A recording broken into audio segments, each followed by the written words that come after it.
Boa tarde, meu nome é Brendal Félix e represento o grupo composto por Fernanda Balbuena, Tainan Félix e Wellington Senna. O tema do nosso pré-projeto é Credit Rating, a importância das agências de classificação de risco de crédito na economia brasileira. O problema de pesquisa é o seguinte: os alunos da Faculdade Anhanguera de Guarulhos compreendem a importância das agências de classificação de risco de crédito na economia brasileira. O objetivo principal do trabalho é pesquisar, analisar e evidenciar o conhecimento dos alunos da Faculdade Anhanguera de Guarulhos sobre a importância das agências de classificação de risco de crédito na economia brasileira. Isso será feito por meio de um questionário.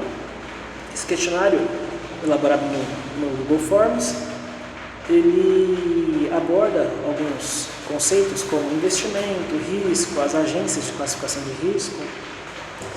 Os objetivos específicos são três.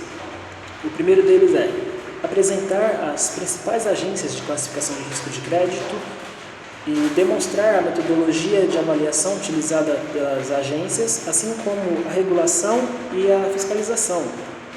As agências às quais eu me refiro são Fitch, Standard & Poor's e a Moody's. O segundo objetivo específico que temos é apresentar o conceito de investimento e abordar a importância do risco para os investimentos, porque são conceitos que andam em paralelo e é muito importante abordarmos no presente trabalho. E por último, e não menos importante, temos também que apresentar dados da economia brasileira desde 2008 até 2011. A justificativa. Por que falar desse tema? Além de ser um tema que está muito popular atualmente, nos telejornais e veículos de comunicação como um todo, nós conferimos que em 2008, o banco norte-americano Lehman Brothers, classificado naquele tempo com a nota A, que nos remete ao grau de investimento, ele quebrou. E como uma instituição que estava tão bem classificada, quebrou assim. Isso gerou muita especulação, muita incerteza no mercado naquele tempo. E países evoluídos como os Estados Unidos sofreram muito com esse ocorrido. Com isso, nós tivemos uma crise mundial, uma crise econômica mundial. E é importante ressaltar que o Brasil, nesse período, ele não sofreu influências negativas, muito pelo contrário. Por ele ter um crescimento constante no PIB naquele tempo e também ter o segundo maior salário mínimo desde 1998, além de ter um aumento no poder de compra da população como um todo, isso foi bem visto pelo cenário mundial. O grau de investimento, a classificação do Brasil naquele tempo era grau especulativo. Ele foi avaliado naquele tempo e foi promovido ao grau de investimento.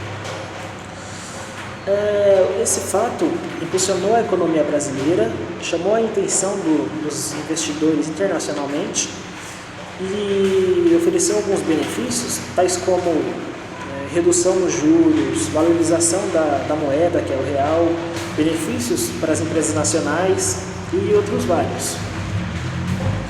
É importante destacar os conceitos utilizados até o momento, que são quais? A classificação de crédito. Funciona como a classificação de risco de crédito. Nós podemos dividir essa classificação em duas grandes famílias. A primeira delas é a Investment Grade, que é o grau de investimento, que indica aos investidores a grande capacidade de pagar a dívida apresentada, uma economia estável e um baixo risco de default. Isso é o que se espera de uma instituição classificada dessa maneira. Uma outra vertente dessa família, a grosso modo, é o Speculative Grade, que é o grau especulativo.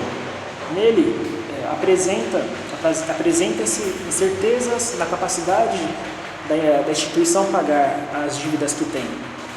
E decorrente dessa incerteza, começa-se a acreditar no risco default. O que seria o risco default? Ele ocorre quando o emissor não tem a mínima capacidade de pagar a dívida que tem e acaba se transformando em inadimplente. Isso é péssimo para uma instituição que tem como objetivo captar investimentos de terceiros. Obrigado pela atenção e até mais.